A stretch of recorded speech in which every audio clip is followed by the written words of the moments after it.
Pessoal, tudo bem? Hoje a gente vai falar sobre o Natal. Nada melhor, né, do que falar sobre o Natal um dia antes e a gente vai conversar um pouquinho sobre fazer essa pergunta para vocês. Comemorar o Natal é pecado? O que a Bíblia diz sobre isso?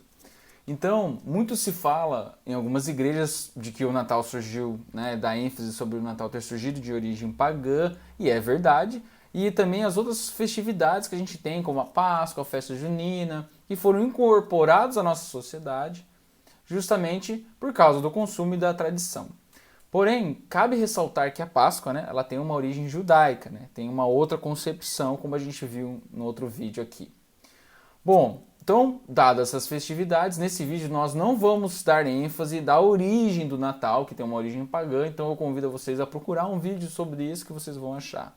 Aqui nesse vídeo nós vamos tratar sobre o que fazer quando a gente está deparado com essas atividades, alguém na família, alguém me convida, eu posso ou não posso, né, participar desses eventos. Então é sobre isso que nós vamos falar nesse vídeo. Então, vamos retomar a pergunta. Nesse contexto, é pecado participar de festas como estas, comer comidas que foram sacrificadas, oradas ou rezadas a outras divindades ou ídolos? Então, para respondermos essa pergunta, a gente vai no capítulo 1 da Carta aos Coríntios, primeira Carta aos Coríntios, capítulo 8. Então, para esse vídeo, veja lá, lê, medite nessas palavras e volte para esse vídeo, tá? Para a gente começar a partir daqui. Portanto, o que o apóstolo Paulo diz nessa primeira carta aos Coríntios? Eu coloquei 4 coisas bem pertinentes para a gente comentar sobre essas coisas. Uma delas é o ídolo nada é no mundo, só existe um Deus. Tomar cuidado com a ciência e a liberdade que temos em Cristo. Tomar cuidado com o nosso irmão fraco na fé. E a quarta, né, não menos importante, a responsabilidade nossa que a gente tem em Cristo. Então, para ressaltar essa liberdade, eu cito aqui o versículo 8 desse mesmo capítulo. Então, ora, a comida não nos faz agradáveis a Deus, porque se comemos, nada temos demais, e se não comemos, nada nos falta. Então, o que fazer? Agora eu trago uma outra parte das Escrituras, né? Vocês leram essa parte, agora eu vou trazer outra parte que fala sobre as coisas sacrificadas aos ídolos, que é em Atos capítulo 15, versículo 20. E diz o seguinte, começando do versículo 19. Por isso julgo que não se deve perturbar aqueles entre os gentios que se convertem a Deus, mas escrever-lhes que se abstenham das contaminações dos ídolos, da fornicação, do que é sufocado e do sangue. Então, parece que há uma aparente contradição utilizando a primeira carta de Coríntios e essa parte de Atos. Então, há uma aparente contradição. E aqui é interessante que agora a gente vai usar um recurso da interpretação bíblica, que é os contextos. Eu vou usar o contexto global da Bíblia com o contexto local. Essa parte em Atos, ele está falando sobre o povo que tinha se convertido, né, do judaísmo para o cristianismo. Então agora entendeu quem é Jesus, o que ele significa, qual que é a revelação completa de Deus. E eles estavam fazendo com que os gentios, que eram um povo que não era judeu, e se convertiam, falando assim, olha, agora vocês vão fazer isso, vão guardar o sábado, vocês vão fazer isso aqui, vocês vão ter que circuncisar, fazer a circuncisação, né? Então, e os discípulos, munidos do Espírito Santo, falam, não é assim não é assim não. Não vamos imputar nesses homens de Deus uma coisa que não é bíblica, né? Não vamos colocar um fardo maior que ele já é. Então, eles só deram essas recomendações aí. E faz muito sentido, né? Porque sim, nós como cristãos devemos nos abster daquilo que contamina o nosso coração. Então, isso é imprudente. E essas outras coisas da fornicação também, como está escrito. Porém, agora, como resolver esse problema? O apóstolo Paulo, no 1 Coríntios, fala sobre a carne sacrificada aos ídolos e fala que não tem problema, mas aqui está falando que a gente tem que se abster. Agora, pegando o contexto bíblico, nós vamos agora entender o que isso quer dizer. O contexto bíblico diz que nós só não podemos fazer aquilo que corrompe o nosso coração. Ou seja, eu estou me deixando levar por esse pecado, essa idolatria. Então, neste caso, por exemplo, se eu vou numa festa qualquer, que é orado naquela comida, alguma coisa assim sacrificada a um ídolo, eu me corrompo, eu glorifico essa divindade que eu estou participando. Isso não pode acontecer.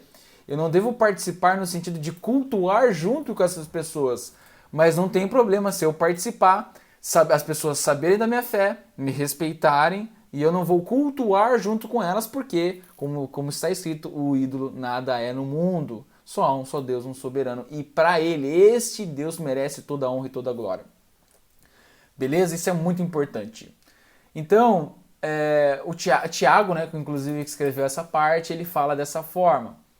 Então, dado isso, é muito importante entender que se a idolatria vai muito além, por exemplo, de um ídolo específico, de um santo, se eu estou adorando uma imagem no meu quarto, ela vai muito além disso, ela é muito maior do que isso.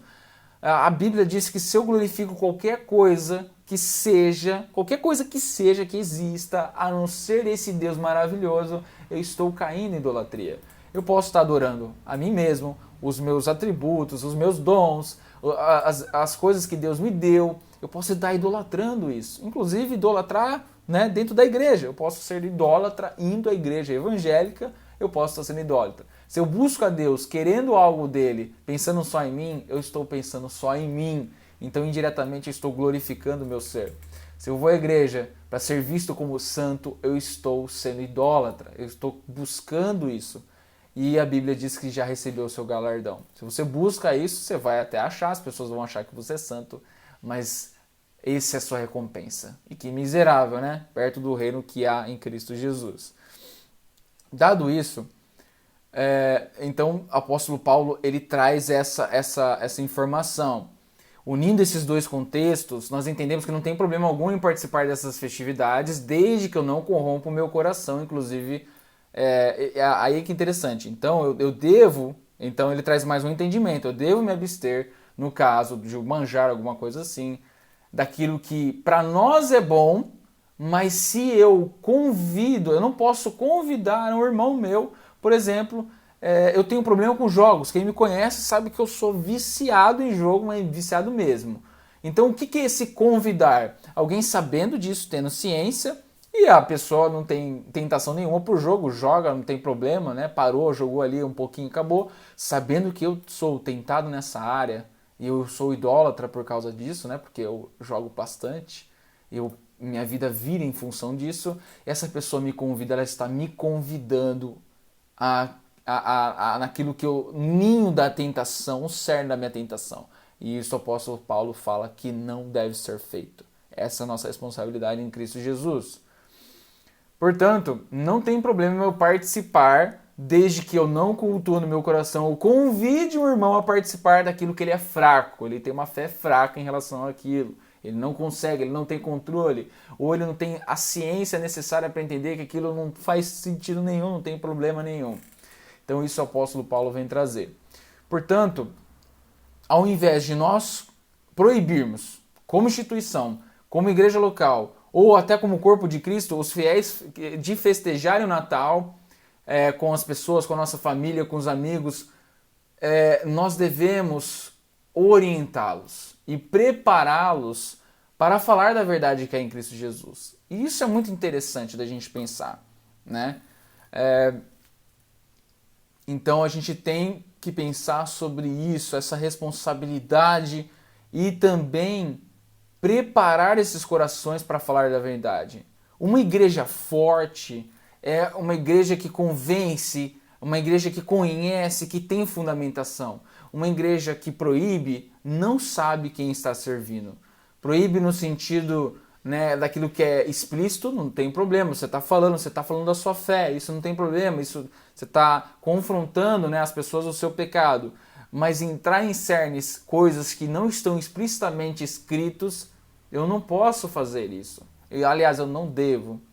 E, inclusive, nas partes que são explicitamente pecado, eu devo orientar as pessoas, exortar o pecado dessas pessoas, mas chamar para dizer que tem algo muito maior do que isso.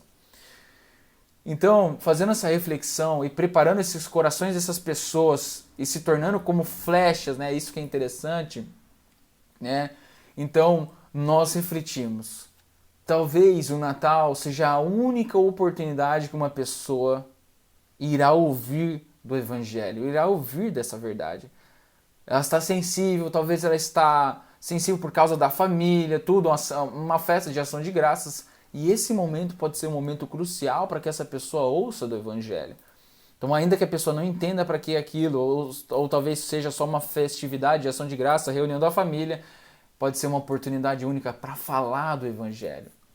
Então, nós precisamos aproveitar cada segundo para a honra e glória de Deus. Cada brecha que surgir, a gente tem que aproveitar. E nosso anseio é que a gente seja como flecha, que a gente penetre as tradições mundanas e que a gente consiga pregar o Evangelho quando for oportuno. Mas para isso é preciso se preparar. Então, eu não devo pregar o Evangelho, pregar onde está no ninho da minha tentação. Se eu tenho um problema com jogos, não faz sentido eu ir, né, pregar para aqueles que jogam bastante, que estão no ninho, eu ir ali na porta da minha tentação. Não faz sentido eu fazer isso. Por isso que a necessidade de eu me preparar antes. Então, se eu sou tentado e eu cultuo, eu vou para o Natal, acabo cultuando, né, esse ídolo, eu participando disso e corrompendo meu coração, eu devo me abster. Por isso que antes eu preciso me preparar para entender que isso não tem problema. E, bom, dado isso, nós precisamos fazer uma reflexão. Eu queria que você fizesse uma reflexão junto comigo. Se eu não me preparo, eu não sou sensato. Se eu não me preparo, eu me torne algoz da verdade, sendo que eu ainda nem me coloquei na posição de ser aprendiz do Pai. Então eu não posso fazer isso, eu tenho que ser prudente. Então, a minha exortação, eu oro para que você, né, neste ano, mesmo sendo tímido, se você estiver sendo tímido ou tentado a participar dessas festividades com medo de se corromper o seu coração, meu convite é que você se prepare. Se prepare para que você se torne vetor da glória de Deus e se torne flecha dessa glória. E que em meio a essas ações de graças a gente possa lembrar daquele que nasceu, viveu e deu a si mesmo em favor de nós, Jesus Cristo. Isso que o Natal comemora, o nascimento dele, talvez a vida e a morte dele na Páscoa, né, na Páscoa atualizada. Nós não tão somente nós devemos glorificar e lembrar desse ser tão maravilhoso somente um dia do ano, né? Mas todos os dias da nossa vida. Esse é o meu recado para você. Boas festas e fique na paz.